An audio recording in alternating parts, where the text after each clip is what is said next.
Di mana salah satu cerita, pernah saya telat sholat subuh. Telat sholat subuh, yaitu sholat subuh pas sedikit sebelum isyraq.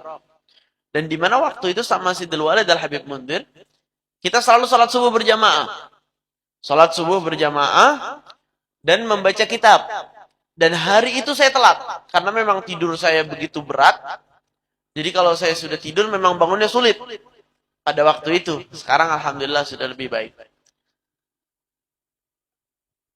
Iya nggak Ustaz Ridwan? Al-Muhim, malah terkadang di beberapa waktu itu, saya sangat berat, mungkin wallahu a'lam gimana saya diceritakan. Disiram air pun saya tidak merasa. Sampai pernah dibawa ke kamar mandi, dinyalakan shower di kamar mandi, itu baru saya bangun. Jadi karena seperti itu, saya telat bangun sholat subuh. Satu hari ini saya satu-satunya kali saya telat sholat subuh.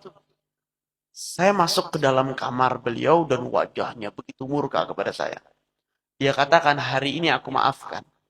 Kalau kamu telat sholat subuh sekali lagi, akan kukurung di kamar mandi sampai zuhur. Dari subuh sampai zuhur. Saya melihat beliau orang yang kasih sayangnya begitu luas. Tidak mungkin berbicara dengan kata-kata seperti itu, dengan tegas seperti itu. Saya begitu takut. Karena bahkan pernah suatu hari, kasih sayang beliau yang begitu luasnya, subhanallah. Pernah di rumah kita waktu itu tuh ada pohon kelapa. Pohon kelapa yang masih kecil tapi sudah berbuah. Saya sering bermain di sekitar pohon itu. Di taman.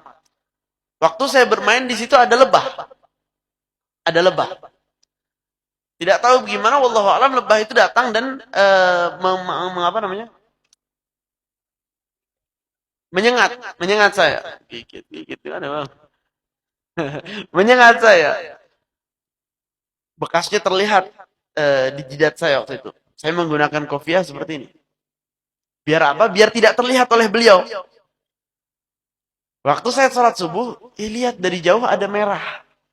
Langsung ditarik, dibuka kopiah saya. Dia bilang, ada apa ini? Saya langsung takut, gemetaran. Dia bilang, enggak, itu ada lebah di situ.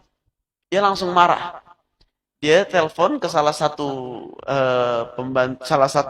orang-orang yang di sana yang sering membantu beliau, yang dimaksud asisten beliau, katakan cari orang yang bisa motong pohon, tebang pohon itu. Karena di pohon itu ada lebah yang menggigit dan mengganggu saya. Pohonnya mau ditebang. Dan ini bukan bercandaan, ini memang betul seperti itu. Saya takut, gemetaran saya pada itu. Jangan ditebang pohon ini, karena saya suka main di sekitar pohon tersebut. Satu cerita lainnya, mungkin ini cerita saya tidak ingat cerita ini, tapi saya diceritakan oleh ibu saya dan oleh orang-orang yang dulu membantu Sayyid Habib Mundir. Dulu waktu awal keluar mobil Mercy. Mobil Mercy yang lampunya masih kotak tuh. Mercy atau apa namanya yang masih ada lambang Mercy-nya itu. Lalu saya lihat lambangnya itu bagus yang diceritakan oleh orang-orang pada saat itu. Karena saya lihat itu bagus, saya copot, saya patahkan. Saya mainkan, saya patahkan. Karena saya patahkan, ini pembantu Sayyidul Habib yang yang menemani beliau kemana-mana dan lain sebagainya, melihat begitu marah, takut kena murka Habib Mundir. Dia memarahi saya. Saya nangis. Saya nangis, beliau dengar suara saya nangis. Saya dipanggil, kenapa nangis? Dia bilang, saya dimarahi oleh si fulan ini, karena saya mematahkan ini. Orang itu langsung dimarahi oleh beliau. Dia mematahkan. Allah. Nah, biarkan itu patah, biar urusan itu urusan entar. Jangan kau marahi anakku. Lihatlah perbedaannya. Pada saat urusan dunia, lambang Mercy itu saya patahkan, beliau tidak murka. Tapi pada saat saya telat hadir sholat subuh, murkanya beliau begitu luar biasa. Ini perbedaan.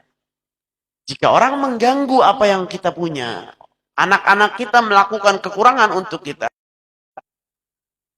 maafkan. Tapi jika urusannya dengan hubungan mereka dengan Allah, jangan sama sekali kita ambil mudah atau kita ambil enteng. Dengan itu anak kita bisa paham yang mana yang penting, yang mana yang betul-betul penting, yaitu urusan-urusan akhirat. Dia akan menghargai kita. Kita harus menjaga dia untuk menjaga adabnya dan akhlaknya kepada orang tua.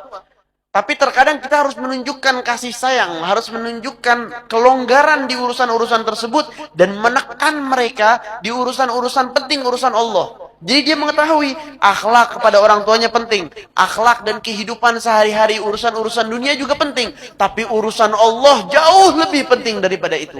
Ini cara mendidik yang diajari, yang digunakan oleh Nabi dan turun-temurun sampai disampaikanlah kepada para guru-guru kita, kepada kita, dan sekarang saya sampaikan kepada antum sekalian. Insyaallah.